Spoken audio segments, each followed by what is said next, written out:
Bharatiya Janata party आज अपने इतिहास के सबसे ताकतवर दौर में खड़ी है। 240 लोकसभा सीटें, 21 राज्यों में सरकार और केंद्र में लगातार तीसरी बार सत्ता। लेकिन सवाल ये है, इतनी मजबूत पार्टी को नया अध्यक्ष क्यों चाहिए, और वो भी अभी? 45 साल के नितिन नबीन को इतनी बड़ी जिम्मेदारी क्यों दी गई? क्या ये कुर्सी ताकत की है या आने वाले संकटों की चेतावनी? वीडियो शुरू करने से पहले चैनल को सब्सक्राइब कर लीजिए, क्योंकि यहाँ हम राजनीति की वो परतें खोलते हैं जो सुर्खियों में नहीं दिखती। 1968 में अटल बिहारी वाजपेयी जब जनसंघ के अध्यक्ष बने थे, तब उनकी उम्र 44 साल थी। 1973 में लाल कृष्ण आडवाणी 46 साल की उम्र में अध्यक्ष बने। आज लगभग उसी उम्र में नितिन नबीन बीजेपी के राष्ट्रीय अध्यक्ष बने हैं।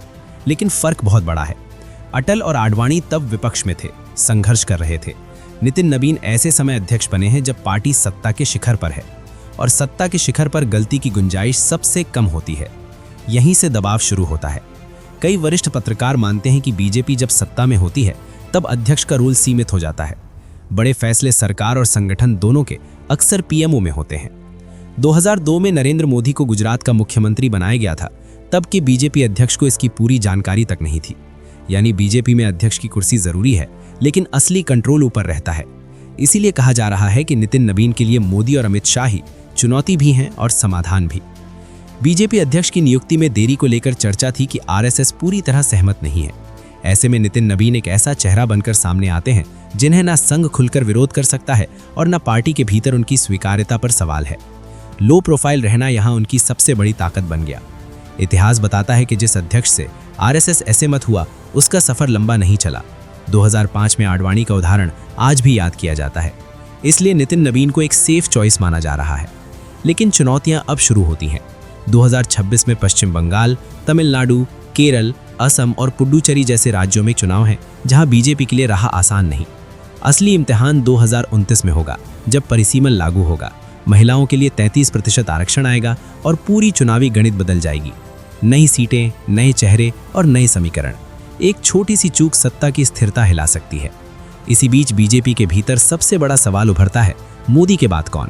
2029 में नरेंद्र मोदी करीब 80 साल के होंगे। एक तरफ अमित शाह हैं, जिनकी संगठन पर मजबूत पकड़ है।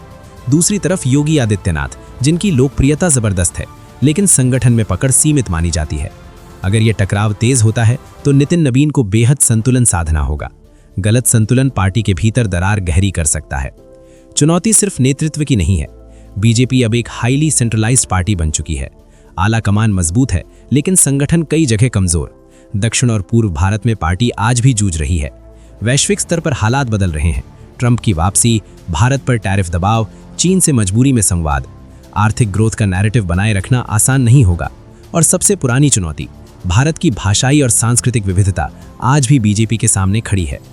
नितिन नबीन बीजेपी के सबसे ताकतवर दौर में अध्यक्ष बने हैं, लेकिन यही ताकत उनकी सबसे बड़ी परीक्षा भी है। ये कुर्सी सम्मान की नहीं, संतुलन की है। सवाल ये नहीं कि बीजेपी आज कितनी मजबूत है। सवाल ये है, क्या बीजेपी आने वाले 10 सालों के लिए तैयार है? और क्या नितिन नबीन इस बदलाव के चेहरे बन पाएंगे या सिर्फ एक ट्रांजिशन फिगर रह जाएंगे?